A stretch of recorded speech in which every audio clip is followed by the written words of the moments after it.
The foundation of making your woman yearn for trust, worship, and her embrace is her sense of safety with you. And your ability to maintain a strong, stable, masculine, integral core, who you are, is going to give you that safety. Now, there are 5 core skills that you must discover to maintain this masculine integrity. Mastering these simple yet profound skills, it will melt any and all defenses that she has. This means she will start to soften around you, and then she will melt back into you. You will get her to look up at you with so much love, adoration, that there is no doubt in her mind that she is yours forever. By the way, the last principle is going to give you these micro little behaviors that you can do, practical ways that immediately change your body posture and your tone to get immediate reactions from her to shift her. But let's jump into the first reason why you struggle. Most men fail to meet their wife's needs because they fall into one of 2 low-value, weak energy needs. These modes are called the peasant energy or the tyrant energy. Even though they look different on the surface, almost black and white, they both suffer from the same core issue. It just comes out differently. Let's talk about peasant energy first. This is what I embodied in my past lives, okay? The peasant energy man replaces his wife as his God. This means he puts his sense of self into her for validation, her love, and her commitment to him. You know you are in this peasant energy mode when you feel uncomfortable when she is not happy. You know, I used to think it was normal to be upset when your partner was upset, right? I thought it was okay. I thought you needed to fix things when they were wrong. And I never realized that that feeling stemmed from my trauma of my parents growing up. You know when you're in this peasant energy, when you do almost anything to make her happy, even if it means compromising yourself in the process. Examples of this include changing plans to make her happy, not stating your full opinion to avoid debate, letting her pick things to not get it wrong. And there are so many more examples on this channel that I talk about this nice guy behavior. Ultimately, you are tying your sense of worth in her happiness. And even on a neurological level, you get dysregulated and broken down, and you either want to shut inward or you have to fix things really, really quickly when she's not happy. Now, I want to let you know that both of these energies will auto-correct with the habits today, but let's go into the tyrant energy now. If the peasant energy is focusing all of your attention on her and her needs, the tyrant flips that around and it's all about him. You see, he needs one thing to feel safe: control. Now, the reason why, it often stems from childhood as well, like most things do. You have to put this shell on, if you will. Now, this man, this tyrant, he was used to getting all his needs met. He was the one that's stamping at the table saying, give me my needs, right? I need this. And oftentimes it shows up in relationships by saying, you know, wear that, don't do this, do this. It's just always control all the time. When you're not getting your way, you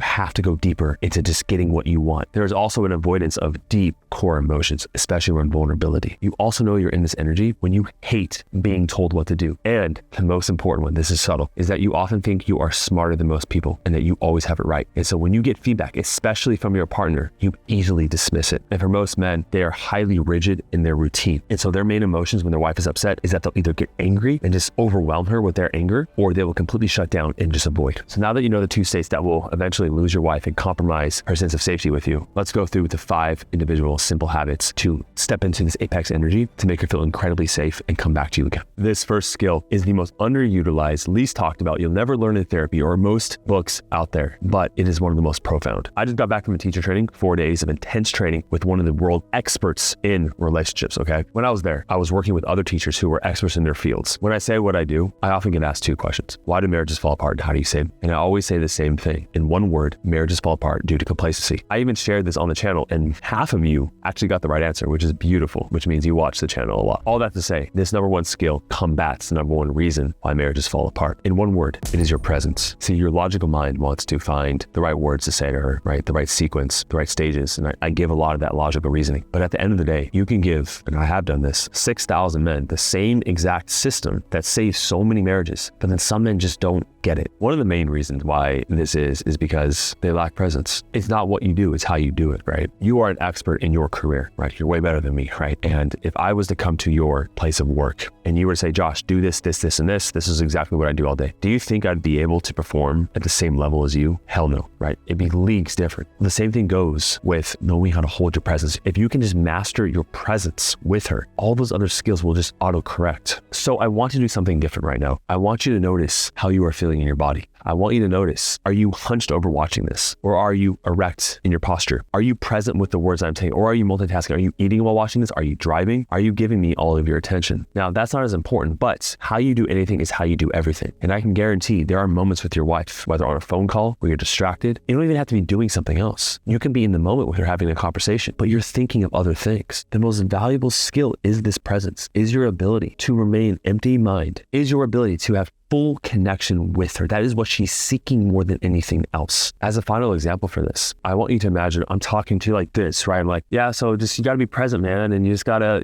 focus, and you gotta put your energy on her. And I don't know, you just gotta, right? Versus,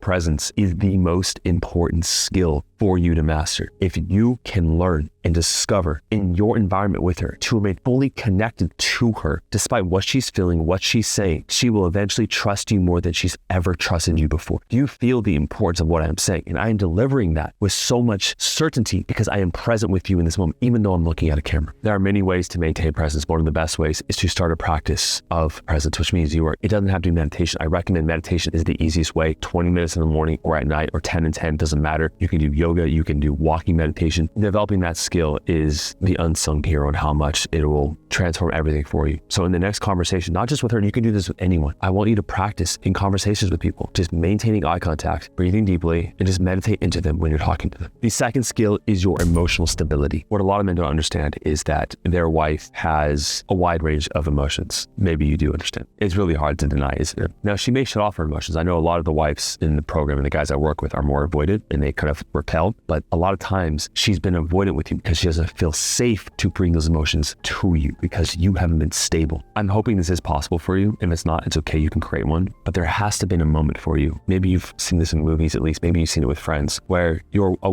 woman is just set, angry, yelling, and the guy is just sitting there. And he's just that shore to her ocean, okay? He's just stable in who he is. And she is testing him. She's saying, go away. I don't love you anymore. I space. I hate you. All this. So it doesn't matter. She could be screaming at you. And if you are able to maintain your calm and your composure, she will eventually soften. And that is a form of a test. Now, I'll give you another set of frameworks at the end of this video on how to pass tests. But when it comes to that core level foundation and being able to pass her tests, it's about being non-reactive or emotionally stable. It's the same thing. They're synonymous. So a lot of times you have to admit she pushes your buttons. She can say the 1-2 words that she knows you hate and that'll trigger you, but she's testing you, and all women will test you, okay? But when she does these things, she wants to actually make sure that you're going to be there for her. You are not going to abandon her, because if she can try to push you away and you're still there, she's like, wow, I can trust this man like no other man. Now, your ability to increase this simple skill is to start to sit with your own emotions. The best way that I've doubled this ability was when I worked with people who were in anger management, and I would literally stop fights from happening. And I was extremely I hated emotions, like big emotions and conflict, and it made me uncertain. But being put into that fire, I eventually learned to calm myself in that. Now, you don't have to go work with people who have anger management. Just start to sit with your own emotions. When they arise, those difficult emotions, whether it's anxiety, it's frustration, it's hopelessness, it's despair, it's anger, whatever you are going through, stop retreating from that. Step into the emotion. Allow yourself to feel it, and you're training your nervous system to be able to deal with any emotion. And therefore, if you can sit with your own emotions, you can sit with hers. The third habit is loving leadership. Now, at that teacher training that I was just at for a week, I met a man who married his high school sweetheart, and they were together for 46 years, and he said he was deeply in love with her. Of course, I asked him, what is your secret?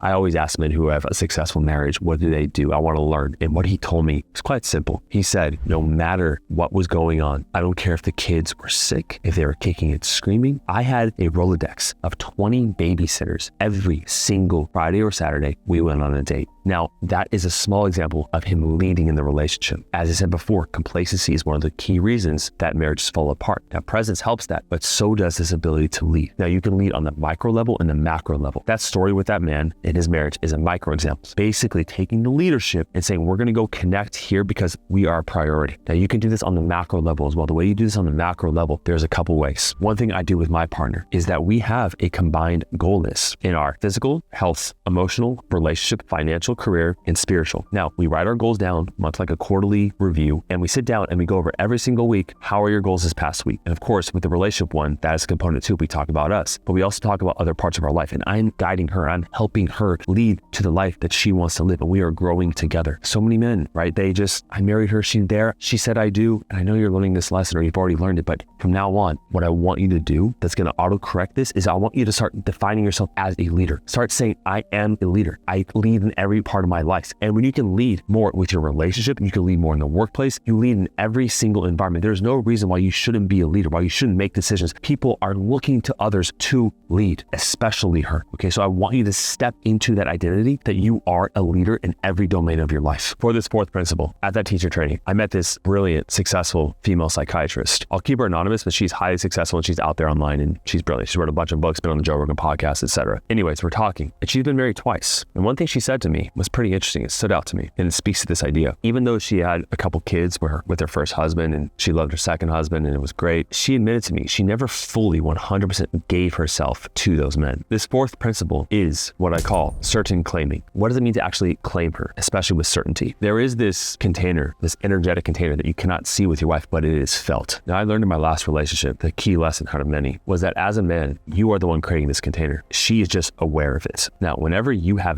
doubt or uncertainty whether she's the one for you or you're the one for her. Women, highly intuitive, like an oracle. They can sense this. If she says or does things and you're like, well, that's not what my wife would do, it puts cracks in this container. Or if you feel that you're not good enough for her over the years and that she could leave you for a better man, even if it is one subtle passing thought in the night, it creates these cracks in this container. And the disease model that I follow is that we get sick oftentimes when our immune system shuts down, that the germs are always here. Well, the same thing goes with this container. So all these things that are influencing her or cause her to leave you outside of yourself, whether it's that guy at work that she's forced with, her work husband, those single friends, social media, her therapist, doesn't matter. Those things were always there. Whether you know it or not, she was being influenced all the time, but only through those cracks in the container. Now those things do enter and influence her. Now, the reason I brought the psychiatrist is because she told me that she knew that those guys, either that they felt that they weren't good enough for her or vice versa, that there was doubt in her. And I know from my last relationship, as soon as I started to have doubts about her, that's when things started to fall apart. And double down on how important this idea of certainty, before I give you exercises and how to increase it, is that every single man that saved their marriage, if I were to ask them, and I asked many of them, who is she to you? They say, she is sent from God. She is my soulmate. I know we are meant to be together. There is no doubt in my mind. And that certainty, she feels it, even if you don't convey it to her and communicate it. But your level, you can call it confidence. I call it certainty and claiming. Your knowledge that no one else is supposed to be with her, and it just rips you apart inside and you will do anything. And you just know at the end of the day that even if she's with someone else, she's distracting herself from the person she's supposed to be with. That certainty is necessary to be with her, because if you don't have that, she will find someone who does. Now, the number one way to increase this certainty so she feels it immediately is to pull apart those limiting beliefs that are holding you back from having that. I found by far the best way to do this is to speak with an expert who has seen your situation hundreds of times through different men, even thousands. And that's exactly what our marriage evaluators do. They have spoken to hundreds, if not thousands of men over the years. And so they can see the exact patterns, and myself included, of look, that belief right there, or that thought, or that little passing word that you said, she senses that, and that's why things are falling apart. So if you want to autocorrect that, we can give you that for free on our marriage evaluation call. All you have to do is click the link down below, fill out the application, just make sure you are fully committed to investing in saving your marriage, and we got you. Now, as I promised, the final thing we're going to talk about, the last principle here, is your nonverbals. Is the way that you are able to look at her, is the tone of your voice, is your body posture. These are subtle things, and you know that most of communication is nonverbal. Now, of course, our coaches and our marriage evaluators and other men in the program can really autocorrect this if you joined. But what I want you to do as an exercise is I want you to record yourself having a role play conversation with your wife. And I want you to show that video. You can watch it yourself and maybe you can call yourself out, but oftentimes it's other people that can call us out. And I want you to show that video to someone else that you really trust, your brother, therapist, friend, whatever it is. And I want you to get honest, brutal feedback and how you come across, okay? Whether it's like, oh, your eye contact looked down, or your tonality is really sharp and mean, or it's too soft and timid. You're speaking too fast.